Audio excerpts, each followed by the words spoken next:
Lounging, son. Welcome back to the Comic Lounge. My name is Ryan, and with me today I have legendary artist Steve Rude to talk with me. We're going to talk some comics and past stuff, what he's got going on now with his current Kickstarter. Welcome to the show, man. I'm so happy to have you on. Yeah, well, thank you. Thank you, Ryan. My pleasure. I always like to ask everybody the first time. I know that we've done a written interview in the past, but every time I have them on for the first time on the YouTube channel, I always like to hear, your experience getting into comics, like as a fan.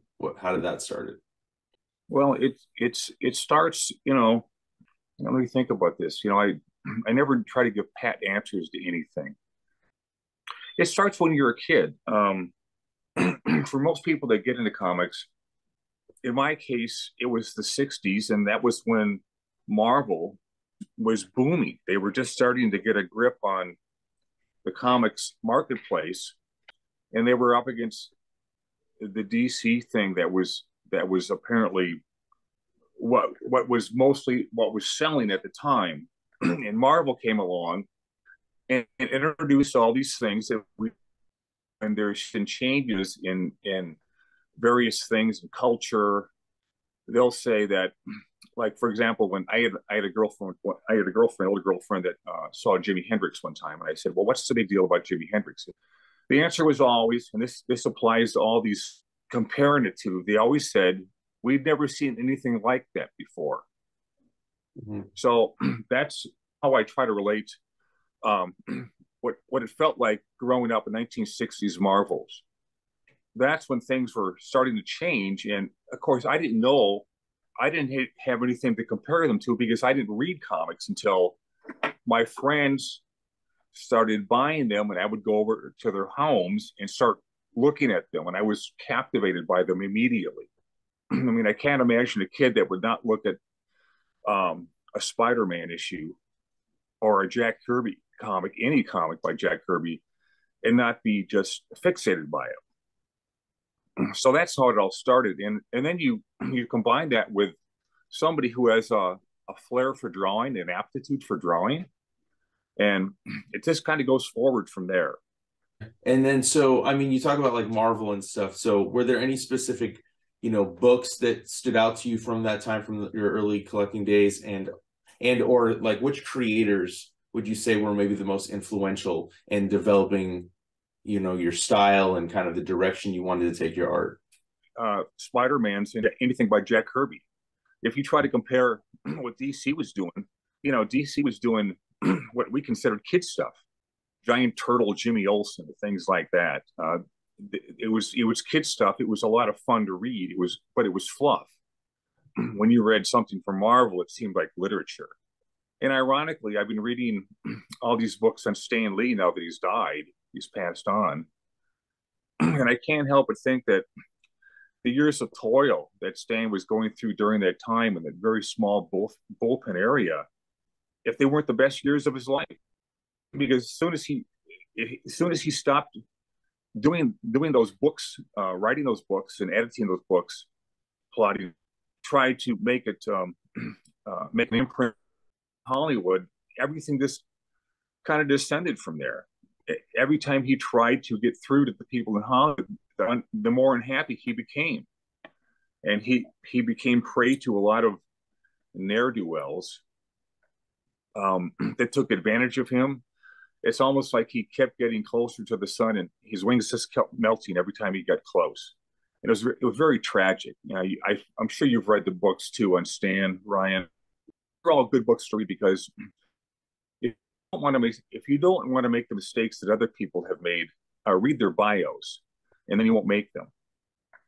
So, I kind of want to ask real quick. So, some of this, like, what were some of the things that you learned about Stan that kind of did it change your outlook or your opinion of him at all? Because I know that for me, like, I grew up, like, to me, Stan Lee was the face of comics, like as a kid growing, like that's who I associated the most with comics when I first got into them. So I know that it has made me look at him a lot differently, not necessarily in a negative way, but like I look at him differently because there's a lot of things that I just didn't know myself about him. No, it didn't change the way I looked at Stan at all. Stan was basically a just a really decent man. He had his personal flaws. He overlooked a lot of things. He was kind of a credit hog, and you Mm-hmm. can't blame somebody for wanting to do that. But he had kind of a blind spot when it came to things like that. I would have personally, if I had been Stanley, I would have handled things a lot differently. As far as here's Jack Kirby, he Mm-hmm. did all this, and it was Stan was really big on praising him. He always trumpeted Kirby's genius at every turn. I used to do more than just trumpet his genius and paid him for everything he did that he should have gotten paid for and wasn't. All those Marvel cartoons that Grant Trey Lawrence did in the '60s, nothing. All the T-shirts, all the ads, um, all the whatnots that Kirby's art was used for. Nowadays, I think people would insist on being compensated for things like that. At the time, the business being what it was, and things like original art being thought of as just disposable paper you toss once it got printed. Um, mindsets are very different during different generations. But as far as Stan goes, I met him several times, and I just thought he was wonderful. Everything that every time I saw him, he was. I think I saw him one time doing something that I thought was absolutely exceptional. This was in San Diego, and it was probably in the '90s. And I was walking back to my hotel, Ryan, and there was Stan standing out there in the lobby. I believe it was just something he did on his own. I hope it wasn't something that his handlers had kind of coerced him into doing, but he was just standing there in the lobby greeting every single person that came in, especially the kids. Wow. You can't get more wonderful than that. So the good side of Stan was that he built the empire that was Marvel. He was a huckster, he was a showman, and we never had somebody like that in the business. It was Stan that made that come true. That was just part of his personality, and we all benefited from that. Also, looking back and all these years, we've had to look into kind of the heyday of these cards when Jack Kirby was doing his greatest work in the mid 1960s. I kind of focus it at the focal point with me is like 1966. Okay. That's when Stan was doing his greatest dialogue. I mean, it was just profound. To me, it was Shakespearean. If you look at some of the issues that I'm often big at pointing out, the dialogue is absolutely it's literature to me, and I often go back and look at all because it spans generations, and that's what great work is. It's timeless. It doesn't adhere itself to, oh, that's dated. No, it's nothing like that. This stuff is ageless, and Mm-hmm. that's what I think of when I think of Stan working so hard and had to develop that so-called Marvel way of so to curve the lion's share for sure. But Stan was right there to make it to plus it in every way that you could imagine. Yeah, I definitely think the comic book industry would be a lot different without if Stan had never come into it. So I'm super grateful for everything that he contributed and added into this industry that I love so much. So let's talk about. So I'll jump in. Jump a little ahead. You're probably best known for one of your creations, which is Nexus, right? I was wondering if you could give a little bit, and I know you've been putting out some, Nexus ash cans like through the Kickstarters, like the Battle of Thune World has been coming out. But can you talk a little bit about the history of the character, like how you came up with that with your co-creator Mike Barron, and then in turn maybe talk a little bit about the current stuff that you're working on with the character? I kind of look at life as this long lineage of of progress. You're kind of you're someone that you're 18 and you're faced with, what am I going to do now? Every kid that during my generation had to look at that that stark reality and say, what am I going to do now? At the time, I had rediscovered comics in high school, and that was a great time for me to. I was very lonely in high school. I thought, geez, you know, are comic books still being made? You know, this, which is silly because it only been like 2 years since I last saw them when I was a little bit younger. So I rediscovered them, and I discovered that Jack Kirby was still doing comics, which is fantastic. So, but there were other things going on at the time too, because different generations were entering the field, and like you said, the field that you love so much. Um, that's one of the remarkable things about comics that I don't think anyone gets into this field if they don't like it. Mm-hmm. They really love it. There's something magical about the gifts people have that make us come into this business. Um, this this this aptitude where we can dream as far as we can dream, and as long as we have the ability to pick up a pencil and create something on a panel with a pencil in your brain, in your hand, and then write a story that goes with it. I mean, there's literally nothing you can't conceive of that doesn't equal, to me, anything that's ever been done by mankind. I mean, why would it be something with parameters behind it? To me, there is none. So you're there at 19, and you have to decide, and you start. I just started to draw.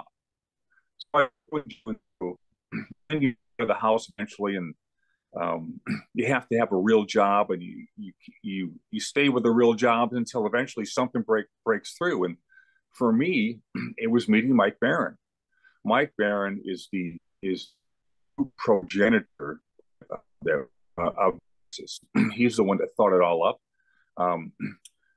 We got together because of conditions at the time where things, you have to be out there looking for things because otherwise you're not going to be found by the people that you're eventually going to run into, the conditions that are going to make up the rest of your life. I mean, Baron and I are still the best of friends. We happen to be working separately on different Nexus books, but that's because we think that's best that we do that difference, what we think the book should be like at this time.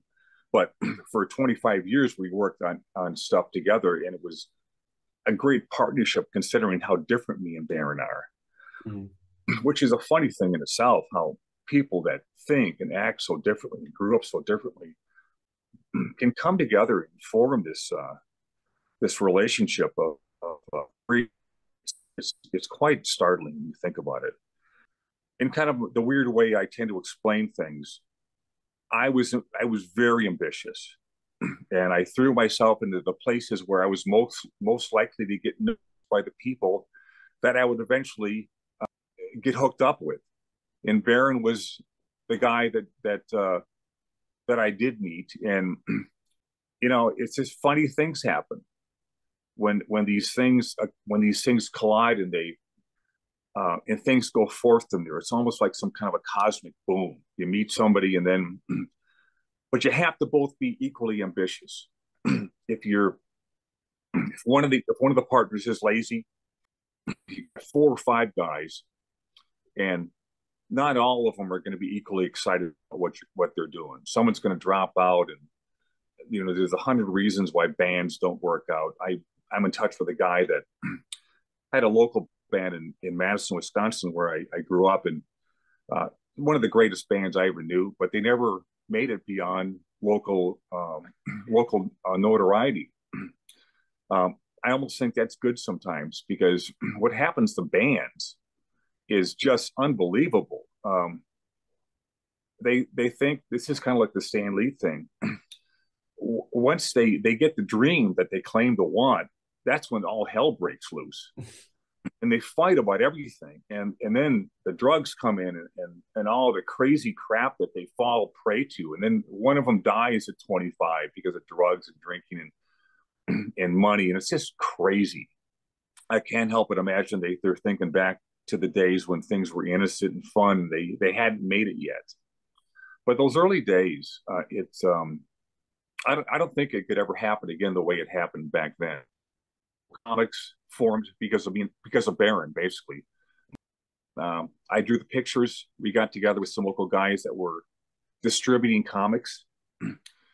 And at that time, there was this weird thing going on where we had seen some guys out of Chicago put out a comic called Justice Machine. What is that all about? Well, it was guys that were nearby in Chicago that put out this magazine that was a comic book, and it had a cover by John Byrne. So when we saw that, and from that, little trees began to sprout, and one of them was, well, this is kind of neat. Can we do this? And the answer was yes. Why not? So very innocent times when you think going back, and very exciting times, and very promising. And then we formed this little company up at the Capitol in Madison, and we got an editor and a very small group of people, and there we were in our early 20s, a little older than that. And there we were, young kids. Again, the band thing, almost all the great material that's produced out of bands happens in their 20s. A phenomenon, right? It doesn't happen in their 40s and in their 50s. It happens in their 20s, their freaking 20s. Why is that? What's the phenomenon that brings things together and produces this insane creative genius in their 20s? So I think about these things a lot when I'm at the board, these weird phenomenons that they fascinate me, the why of things. Mm-hmm. So I'm long-windedly trying to explain, trying to answer a question. It's just something in the air at the time that comes about because you put yourself in the right place, and then things happen from there. So can you talk a little bit about what the current plans are with the character in terms of a new series by yourself? I know you and Mike are doing separate things. So like, and the Ash Cans have been coming out, but when do you think we can expect like a new Nexus book by you? Right. That was your second follow-up question. Thanks for reminding me. So decades go by, and we're older, and we won the award. We've gotten all these wonderful accolades from peers in the business. And suddenly you find yourself not in your 20s anymore, but in your 60s. So by that time, things have changed. So at that point, you tend to be either a burnout, or you're ready for the next surprise, the next hurrah. Now, Barron and I, again, we're blessed.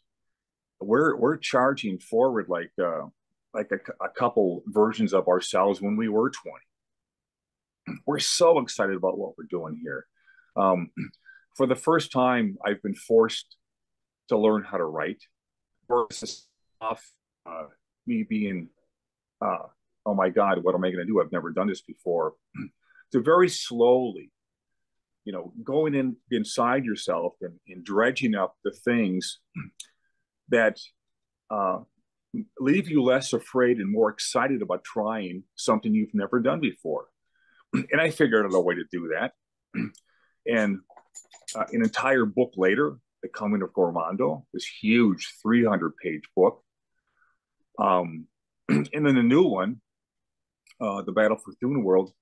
These new volumes of Nexus that I'm writing, drawing, inking, lettering, all this kind of stuff are going to be, I believe, the future of my life until I have no more future. And it's incredibly exciting. And it feels wonderful inside to be going in a direction that feels really the right way to be going right now. Mm-hmm. And, so you get a double hit of Nexus. You get Barron's version without my critical thinking with what he was doing before, because I was always criticizing what he was doing because I didn't think it was going in the right direction. But we're free from each other, or rather, he's free from me. So I can do my version of the way I think it should be done. And when you're in your 60s and you're not ready to evolve into a total person creatively, when are you going to be ready? Well, so that's where these new books are coming out of me and Baron. My books are huge hardcovers. If people haven't seen them, well, they just go to these new things called websites, which we didn't have that, and check it out. But we are incredibly proud of what we're doing with this stuff. It's to us, it's clearly a renaissance time of our lives where we feel like we're kind of blazing new trails in a much later part of our lives chronologically. Yeah. I mean, I love the character, and I love seeing, like, to me, like I associate Nexus with you. So that's why I love getting new Nexus from you. I mean, I just huge fan of your art, and super stoked to see the continuation of the story, with your vision going forward, do you think that how have the Kickstarters really helped continue to fund the story moving on? Because you're releasing little pieces of it, right, with these ash cans. Like, how does that help keep you kind of going and producing the stuff? Well, Rude Dude, as we call it, is actually more than just me. I'm just the guy that draws the damn pictures. I happen to marry this girl named Janelle Phillips, who really is, to no one's surprise, the brains behind the PR part of what I do. Mm-hmm. So this ash can stuff and the yearly sketchbooks, as they call them, where we compile stuff in a book of commissions and sketch that we put together to stay solvent. No one is getting paid to do these Nexus books. I'm not getting paid for them. The only way I'm able to keep doing them is because of fans. They call it crowdfunding, but it's nothing more than fans donating money so I can survive on that to keep going to do the books. So it's entirely due to the backing of fans that enables me that I want to base the rest of my life on doing. Yeah, I think it's awesome. I think that I love the format of Kickstarter. Like you said, it's not just crowdfunding, it is fans. And like when you have a loyal fan base, you can always kind of count on them to help get these going. And I think that, to me, it's like such a direct connection, besides maybe buying it directly from a creator's website, right? But like really feeling like you're a part of the creation of something, being able to help fund these projects in between like the main books. I love what Kickstarter has become. And I love your sketchbooks that you come out with every year too. That I'm a huge fan of those as well. Can you talk a little bit about the decision to start doing the sketchbooks through Kickstarter, and how does this one kind of differ from the previous years? There is no difference from the previous years. That they're just the latest offering that I've done. Mm-hmm.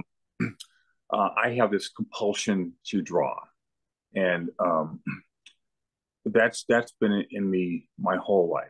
Someone came over the other day and they brought up this thing about, well, aren't you afraid of a blank piece of paper? Well, I laughed that off. I mean, to me, a blank piece of paper is something to attack, not to be afraid of. It's like, give me that piece of paper. There has to be something put down in there. No, it's not. I practice all the time because I love doing it. Like I'm practicing watercolor right now. What do I have here? This isn't a new thing right here, but oh, that's awesome. Yeah, I've got this obsession going on with watercolor.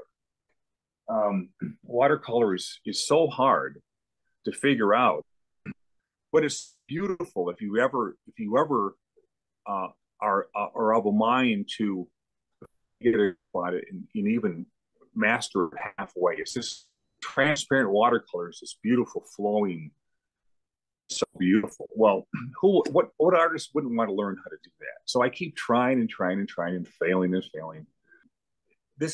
I don't think this is any different from anyone else. The person you begin as is a little small kid, is very much intact in whatever age you happen to be.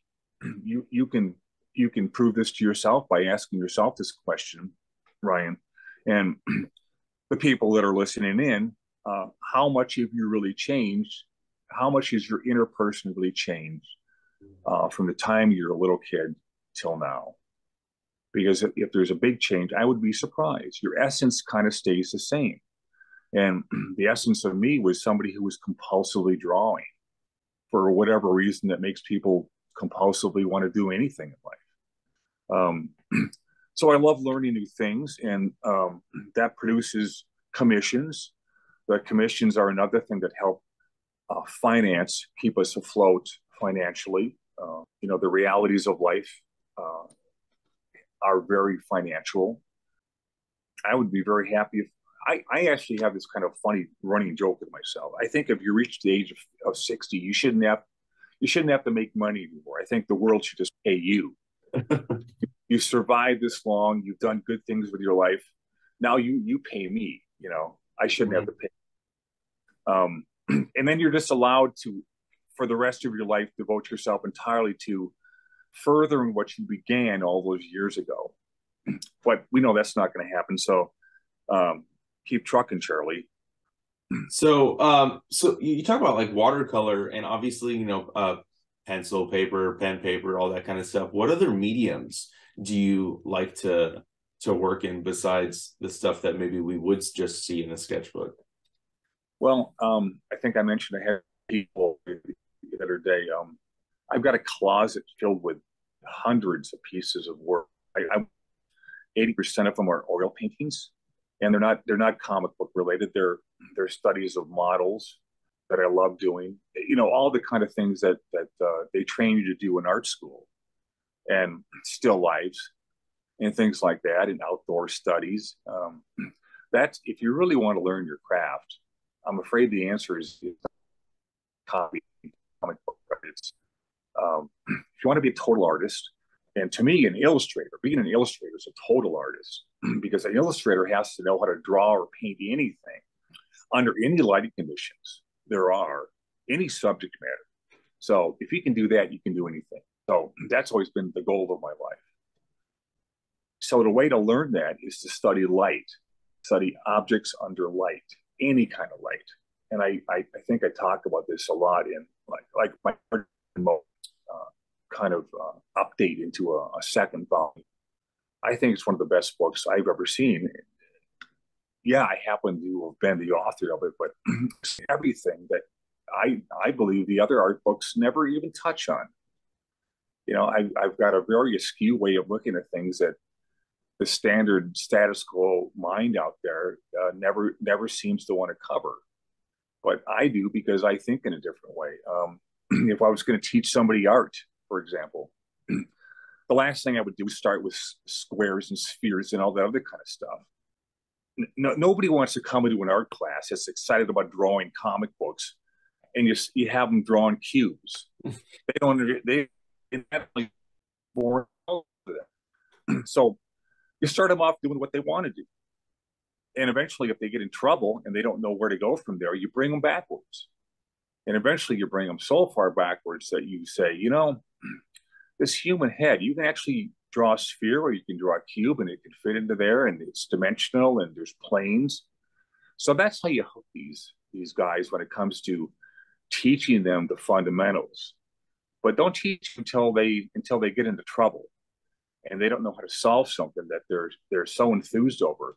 They can't figure out how to draw this head or this arm or this body. And then you tell them eventually, look, it all comes down to basic shapes right here. Unless you're a genius like Jack Kirby, who defied every rule there was. He was an Einsteinian, like most of us build up our forms in the same way, that through basic forms and shapes. And that's how we learn to eventually invent all these things out of our head, all these positions of people in our comic book. They're flying, they're punching, they're sitting, whatever they happen to be doing. We invent these things out of our head from studying fundamentals so much. And through the memorization process that we have the gift of doing, we humans, there's no telling how far you can go with that. So being an artist is it's not only a compulsion, but I think it's the greatest calling you can ever have. It not only satisfies yourself, but look at the joy it brings to thousands, if not millions of people throughout the world. And that's another reason people want to increase their readership. If you guys like what I do, for example, on Nexus or the sketchbooks that I put out, imagine if 100,000 more find it something that brings a little joy to their lives. Well, how good is that? There's what a wonderful thing to be doing in your life. I totally agree. Like besides your own creation with Nexus and your sketchbook, you have done cover work, for Marvel and DC. Recently, I know the most recent one I could think of was the Danger Street one you did with Atlas, that has come out, the Action Comics 1050. I think you did a cover for that as well. So is there any desire besides working on your own stuff to ever do interiors again? I know you have in the past, but is that something you've thought about wanting to do, or are you content with just doing the cover work for the big companies and then working on interiors for yourself? That's a great question. The question of interiors kind of goes to the root of all the censoring that goes on of the things I like to do, the little things I like to put in. I mean, going back to the world's finest days, back in 88 and 89, I couldn't put anything in the backgrounds without getting censored. Now, I think this is a crock of nonsense. And somehow the thinking of these people, rather than being excited about advertising a little Coke can in the back, and like Coke would object to that. Give me a break, right? Yeah. Or drawing of Elvis that I did in some of the recent books. Instead of that being a plus, they look at that as a negative. Now, that negative comes from a certain kind of mindset. Well, that mindset to me is corrupt. And it's taken hold of the business, and I think it's a bunch of garbage.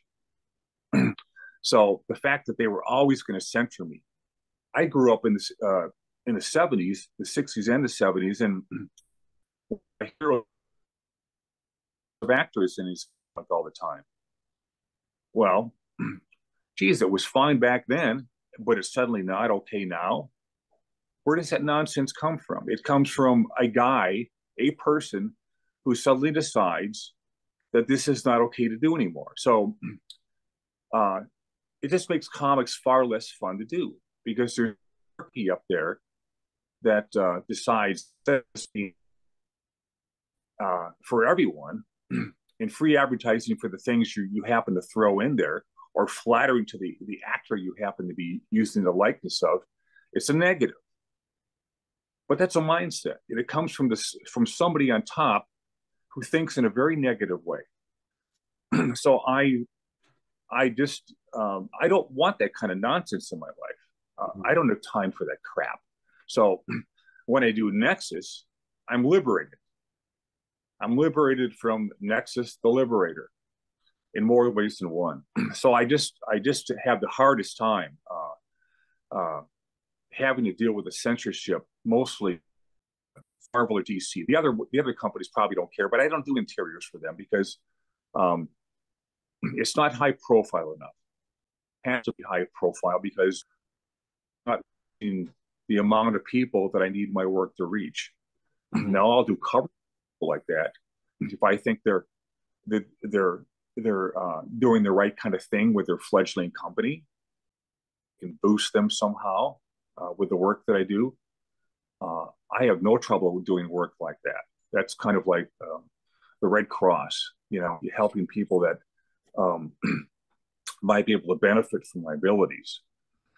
But when it comes to the changes that have been attacked from the 80s on, where the censorship nonsense is going on, and the craziness of lawyers deciding what is and what is criminal to me. Wow. Yeah, I totally agree on that. Yeah. So besides your cover work, your Kickstarters that you're working on, is there any other projects that you're currently working on that you can talk about? There is one thing, Ryan. There's a little thing called a cartoon show that I've been working on for 35, going on 40 years. And I think about this thing all the time, philosophically mostly. Boy, I talk about this a lot. I think about it a lot. I've back in here's the genesis of the Nexus TV show. When I moved to LA from the freezing climates of Wisconsin to the warm climates of LA, as soon as I moved there, I had a lot of friends in the animation business.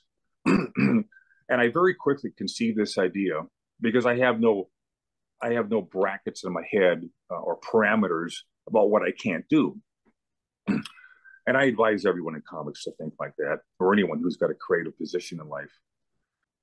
So I gathered a bunch of people together. Actually, they found out that I was doing this on my own. They threw to my pad in Pasadena. And we all sat around in the middle of the living room, painting cells and drawing layouts and all this kind of stuff, and trying to figure out what we were just a bunch of guys hanging out trying to figure out how to do this stuff. We made all these mistakes, and that's part of what it's all about, the adventure, right? Mm-hmm. Well, through the years that have gone by, I figured out a lot of it. But the dream of doing this cartoon show has never wavered. I eventually succeeded in doing 3 minutes of what they call pilot animation. It's been on YouTube for, I don't know, 13 years now. It's got like 3,000 hits or whatever it is. And I have not had a single serious offer from anyone out there that wants to do this show as badly as I do. So that question floats around in my mind more than a few times in the last 40 years. How is this show going to work if it is going to work? Well, it's not going to work with working with Disney Plus. And the people at Dark Horse erroneously attempted to go to places like that, these corporations.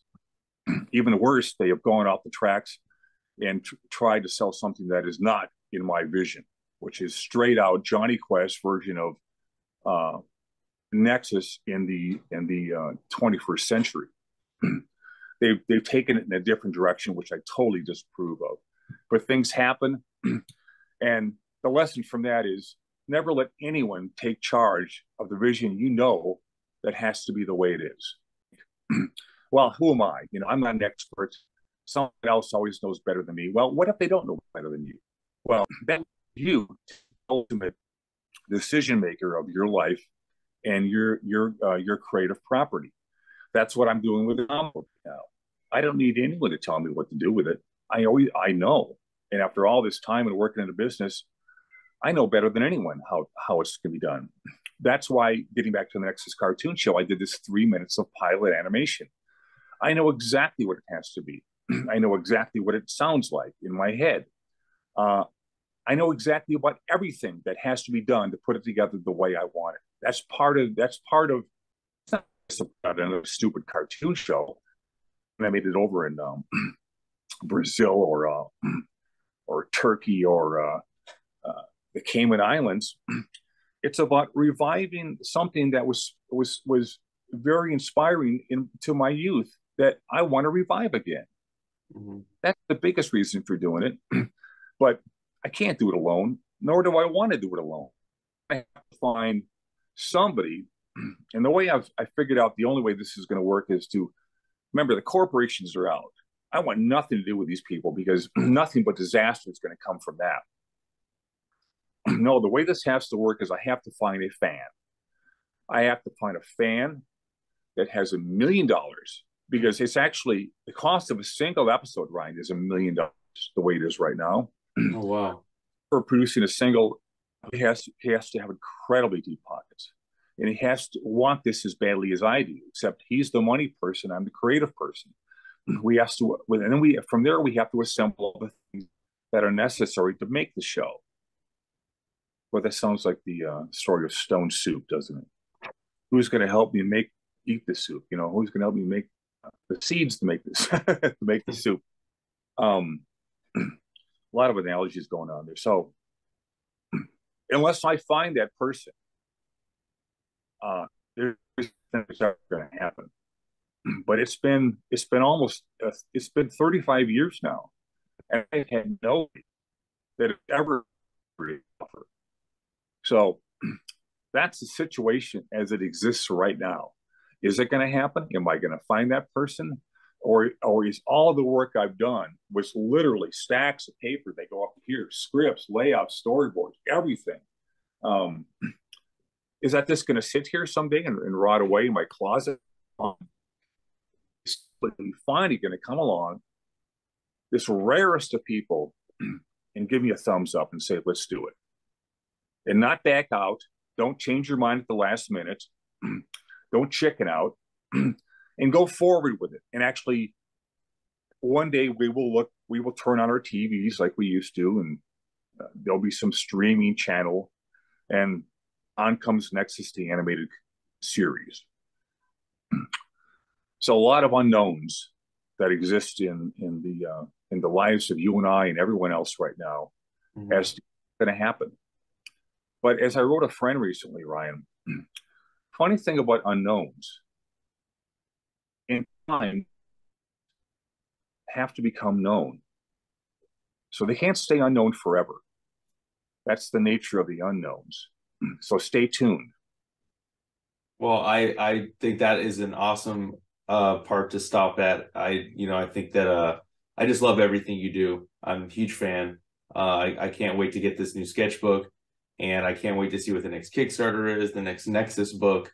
And I hope that person with the deep pockets is listening, so you could get that Nexus animated show, because I want that too. Steve, I just want to thank you so much. I appreciate you and you taking time out to talk with me and everything you do. And for everybody listening and watching, I was wondering if you could share where everybody can find you online, all your social media stuff, where they can purchase some stuff from you, commissions, all that. I'm going to drop all the links down below for you. That'd be great. Again, the second half of the Rude Dude brigade is all Janelle, and she puts together the website. She puts together all these things where you can order these things from.